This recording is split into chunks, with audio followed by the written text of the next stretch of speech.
Hello, and thank you for choosing Danomics. In this video, we'll demonstrate how to customize your layout, choose an interpretation module, and set interpretation parameters. Let's get started. You should have already, from the previous videos, uploaded some data, created a petrophysical interpretation, and set your key well. If you haven't yet done that, please go back and review those videos. Before we start with our interpretation, it's often useful to customize our layout. The Danomics layout is flexible, and you have the option to resize windows, to remove windows, and to move tabs around. You can also hide away the File Folders menu and the Database menu if those are not needed. To do this, you can click on the arrows, and this provides us with a wider format that we can use. And if we want to, for example, rearrange some of our tabs, we can click on the tab name and drag it up to another window. We can remove unneeded windows and move our tabs around. So once you have customized your layout to meet your needs, remember you can zoom in on the well logs using a left click and drag on the depth menu, or zoom in and out using the scroll button on your mouse. To select an interpretation module, you'll find the module selection menu located in the top middle of your screen. If you click on that, it will bring up a number of options. In this example, we're going to make an interpretation of the clay volume. When you click on this, it brings up the pre-built template for the clay volume, as well as the relevant parameters. If you wish to customize this template, you can either click on the gear icon that's located beside any curve names, or that's located on the top right-hand side of the well log panel. So for example, if I wish to make my gamma ray track wider, I can increase its width here, and if I want to increase the scale, I can do that by typing in the maximum value here. Once I'm through with this, I can hide it away by clicking either on the gear icon or the two arrows to collapse the menu. Now we're ready to begin our interpretation. There are a number of parameters that can be set and a number of methods that are available in the clay volume interpretation. To see a full list of the methods that are available, you can click here on Advanced, and that will show you what methods are being used and what methods are available, as well as all the relevant parameters for your interpretation. To set the parameters, there are a number of ways this can be done. The first way is by clicking and dragging here in our well log track. So here we can adjust our gamma ray, clay, and clean endpoints. We can also adjust this by setting default values by typing into the gamma ray, clean, and clay boxes.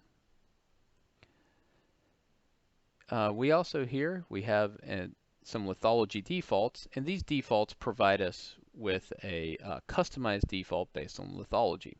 In this area, most of the intervals are sandstone, so let's select sandstone reservoir. We can then go through and customize this on a zone by zone basis. For example, the Lewis Formation is a limestone reservoir, while the Niobrara Formation is an organic shell, as is the Mowry Formation. We'll notice that as we have set this, we now have custom values for each of those zones.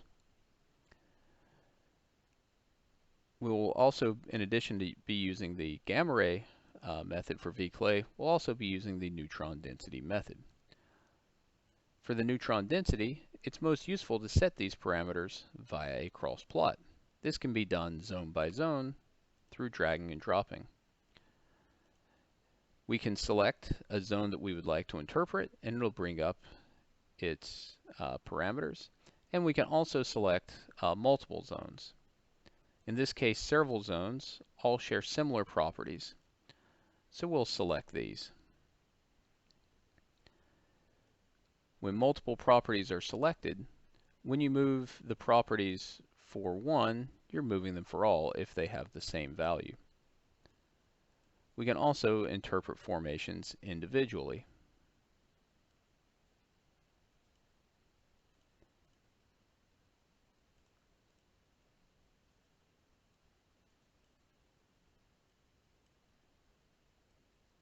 You'll notice that as we adjust the parameters, these are adjusted here in the File menu. Parameters that have been moved away from default values show up in black, while values that remain at the defaults show up in light gray. Okay, so we have now adjusted our clay volume via the neutron density methods. It may be useful to calibrate the gamma ray to provide a match. We can start by, for example, putting in default values here for our zones. And I'm going to use 40 and 160 for my clean and clay parameters respectively. You'll see that as I enter this, the values are shifted, and we can then go through and customize these values on a zone by zone basis as needed. This can be done once again either by dragging or dropping in the well-log track or by entering the values in the parameter menu. So for example, here in the lowermost zone, it's a relatively clean interval here, and we'll be entering a value of 14 for our gamma ray clean parameter. Our organic shells, the Niobrara and the Maori, these have very high gamma ray values and they need to be adjusted. So for the Maori, I'm going to enter in a value of around 260 for our gamma ray clay value, and for the Niobrara, I'm going to be entering in a value of just under 200. And as I do this, you can see the interpretation change in real time. You can now go through and make adjustments to your interpretation on a zone by zone basis. In the next video, we'll review how to apply cutoffs to your interpretation and generate a map. Thank you.